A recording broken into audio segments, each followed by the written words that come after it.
So hello everyone, welcome back to another video. তো কথা বলবো একটা বড় আপডেট নিয়ে। তো রিসেন্টলি ১ বছর আগেই যখন চেঙ্গিস এসেছিল ঈদের টাইমে, তখন জিতের একটা বড় প্ল্যান ছিল। সেটা হচ্ছে কি, যে বাংলার কোনো কাজ একদম ফ্রিলি একই দিনে প্যান ইন্ডিয়াতে রিলিজ করা, যেটা বাংলায় এর আগে কোনো কাজ হয়েছে কিনা আমার জানা নেই। মানে এরকম ভাবে একই দিনে রিলিজ, এরকম সামথিং কিছু হয়েছে কিনা আমার জানা নেই। তো চেঙ্গিস থেকে স্টার্ট হলো, তারপরে মানুষ হলো, তারপরে এখন বুমেরাংও হয়তো প্যান ইন্ডিয়াতেই আসবে। সে নিজে থেকে কনফেস করে দিচ্ছে, এবং রিসেন্ট টাইমে তার একটা ইন্টারভিউতে বলেছে যে আমি শুধুমাত্র আমার যে বাংলা অডিয়েন্স আছে তার, শুধু তাদেরই নয়, আমি চাই যে ইন্ডিয়ার প্রত্যেকটা মানুষ যেন আমাকে চেনে। আমার এটাই স্বপ্ন, এবং এই স্বপ্নটা কোথাও গিয়ে পূরণ করার জন্য জিৎ এখন ফাইনালি বলিউডে পা রাখতে চলেছে। এবং নীরজ পান্ডে তার সাথে, তার অলমোস্ট অনেক এর আগে আমরা কাজ দেখেছি দু একটা, এবং সেখানে তাদের ইকুয়েশন খুবই ভালো, সেটা কাজ দেখলেই বোঝা যায়। এবং এই কাজটা হচ্ছে খাকি সিজন 2 বলে, এবং এটা নেটফ্লিক্সে আসছে। নেটফ্লিক্সের মতো এত বড় প্ল্যাটফর্মে আসবে।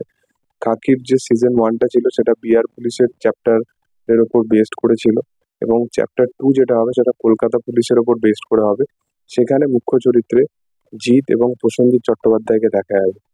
জিতের যে চরিত্রটা হবে সেটা প্রসেনজিৎ চট্টোপাধ্যায়ের থেকে বেশি হলেও দুটো চরিত্রকে ইকুয়ালি স্পেস দেওয়া হবে।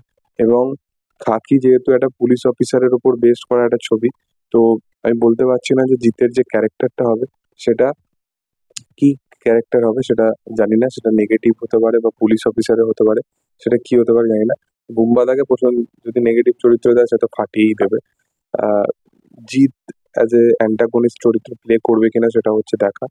এবার ব্যাপারটা হচ্ছে, জিতের রিসেন্ট টাইমে একটা লুকও উঠে আসছে, যেটা সে অদিতি আর ওই গানটার প্রমোশনের সময় দেখা গেছে, এবং একটা লুক টেস্টও হচ্ছিল। তো ফাইনাল লুক যেটা লাগছে সেটা কিন্তু বেশ ভালো। এবার জানি না এটাই ফাইনাল কিনা, কিন্তু এখন অব্দি যে লুকটা লাগছে এই খাকির সিজন 2 এর জন্য, সেটা কিন্তু ব্যাপক। এবং সবচেয়ে যেটা বড় ব্যাপার সেটা হচ্ছে যে এই ছবির মেন ভিলেন হিসাবে থাকবে হচ্ছে শাশ্বত চট্টোপাধ্যায়।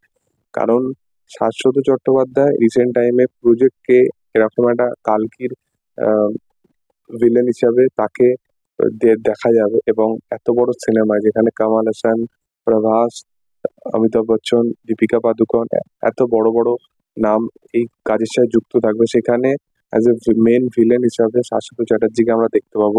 তো এটা কেনই বা নয়। তো প্রসেনজিৎ চট্টোপাধ্যায় জিৎ, এবং তার অপোজিটে শাশ্বত চট্টোপাধ্যায়, একটা বিশাল বড় একটা পাওয়ার প্যাকড একটা পারফরমেন্স তো আসবেই, এবং মাসালাদার জিনিসপত্র হবে। কারণ জিৎ নিজে তো কমার্শিয়ালি জিনিসপত্রকে বিশালভাবে স্কেল ওয়াইজ বানানোর যতটা চেষ্টা করে সেটা দেখাই যায় স্ক্রিনে। এবং প্রসেনজিৎ চট্টোপাধ্যায়ের মধ্যে মাস মেটেরিয়াল ইনবিল্ড সবসময় থাকে, এবং শাশ্বত চট্টোপাধ্যায় সে সবকিছু পারে। তো তোমরা কতটা এক্সাইটেড এই কাজটার জন্য অবশ্যই কমেন্ট সেকশনে জানাতে পারো। আমি এই কাজটা নিয়ে বিশাল এক্সাইটেড। ভিডিও ভালো লাগলে অবশ্যই লাইক শেয়ার সাবস্ক্রাইব করে দিও, আর প্লিজ কমেন্টে জানাও যে কি বক্তব্য তোমাদের। Thank you all, bye. পাশে থাকা বেল আইকনটা একটু প্রেস করে নিও। Thank you, by.